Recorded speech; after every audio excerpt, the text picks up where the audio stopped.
I've often said that I wished people could realize all their dreams in wealth and fame, and so that they could see that it's not where you're going to find your sense of completion.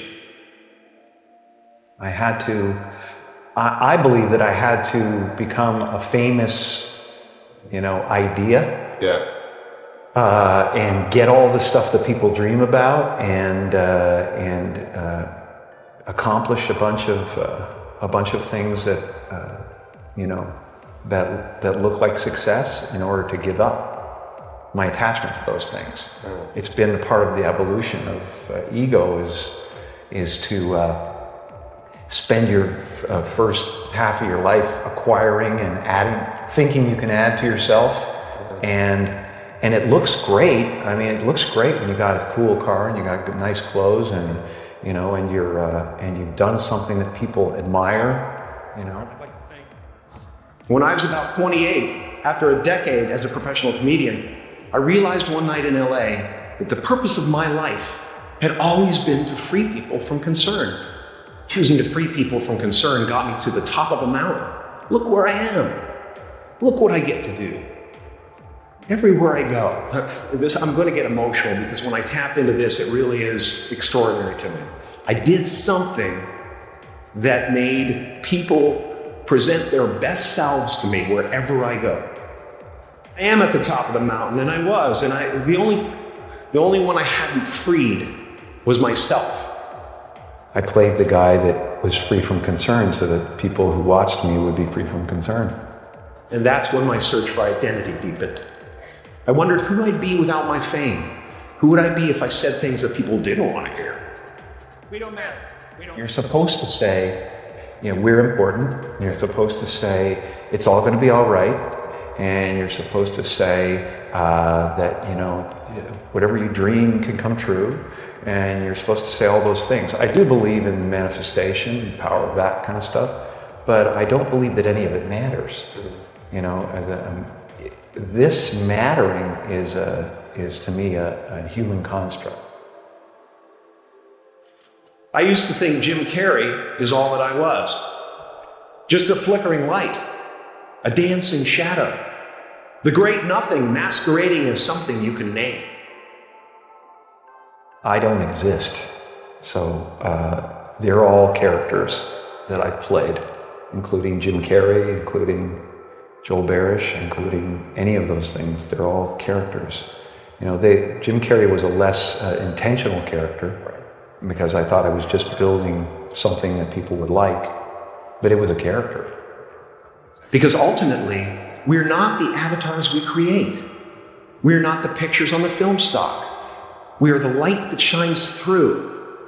All else is just smoke and mirrors, distracting, but not truly compelling. Everything is divine. There's no thing that isn't divine. Everything is divine, and I'm that. I'm not body. I'm you guys, and I'm this thing, and I'm this thing, and I'm the cameras, and it doesn't matter to me what's happening on them.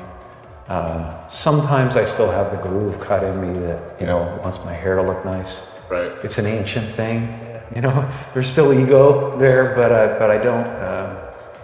I'm finding that ultimately the freedom from it is something people are kind of hungry for. Right. They're like, I don't want to be me either. Right. And I go, well, look, great, because you never have been.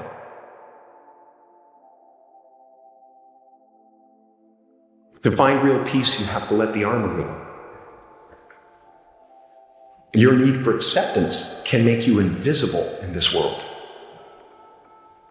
Don't let anything stand in the way of the light that shines through this form. Risk being seen in all of your glory.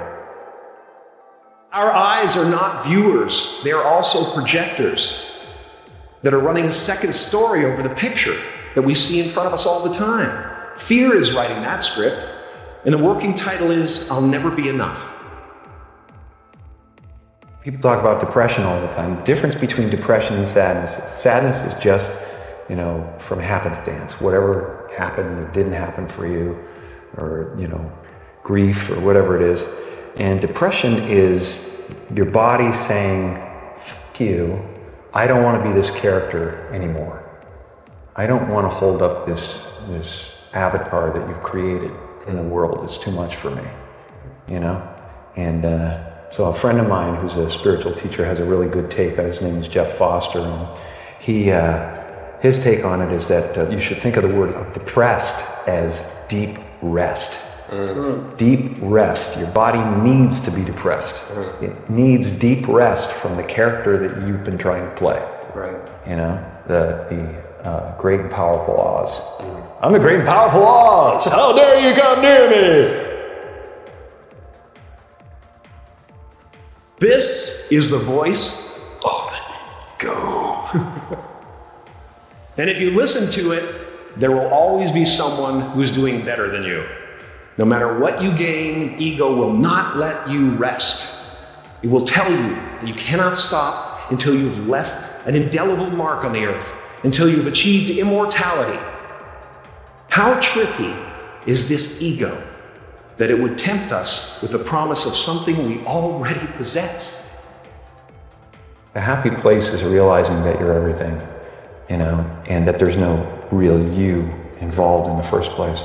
You know, the only thing that separates you from an African American or an African Canadian is an idea, you know, and the weather, you know, and the adaptation to the climate, and whatever it is, I don't believe in any of it, and so the feeling of wholeness is a different feeling than meanness. I believe that peace lies beyond personality, beyond invention and disguise. You can spend your whole life imagining ghosts, worrying about the pathway to the future, but all there will ever be is what's happening here, and the decisions we make in this moment, which are based in either love or fear.